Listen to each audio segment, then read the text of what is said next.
what they did was they saved many refugees who did flee away from oppression and tyranny, but they also saved the terrorists and the extremists who are suffocating this freedom.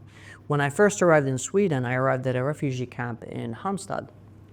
And in this very refugee camp, I felt like I had been removed from the Middle East and Yemen and replaced and placed in a hub for ISIS. In 2015, when I was still at this refugee camp and the Charlie Hebdo attack happened, my roommates and the people at the refugee camp were out and celebrating, and they made cake and they were celebrating terrorism, basically. And I remember thinking to myself in Sweden, wait, I thought Sweden was saving us refugees, but here I am in a refugee camp with more than 60 people, and the vast majority of the refugees who were in this refugee camp were terrorist sympathizers. So that's why they leave. Why they go to Sweden is because Sweden has the strongest pull factor.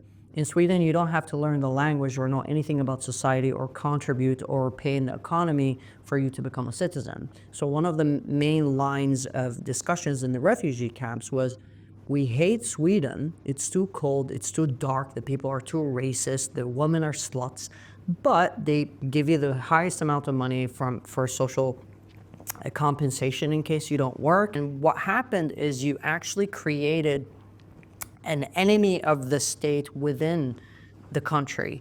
And Sweden is now dealing with the issues. We see how when somebody goes out and burns the Quran, which is just a part of freedom of speech, and you should not, as a religious person, whether you're Muslim or Christian or Jewish, you should not attack or stop someone from burning a book if they bought it. And in Sweden, when someone burns the Quran, you have hundreds of people going out and actually trying to kill the police and trying to kill people because they feel like their religion is more important than the country and the state. And well, I am a former religious Muslim. I don't consider myself a religious Muslim. I do pray sometimes if I find a nice mosque, and I do read the Quran from time to time. So I am attached to Islam in ways, but I view it from a very critical point of view. I don't just read the Quran at point blank and believe that it's God's word, God's words. In Sweden, you'd have many people who tell you, I'm a Christian. And then you're like, when was the last time you read the Bible? Like, I never read the Bible. But with Islam and the Muslim community, if you're a Muslim and you don't read the Quran, you don't follow the law, you drink alcohol, you're gay, or anything that does not fall in line with what the imams and the majority of the country says, then you're a kafir and you should be killed.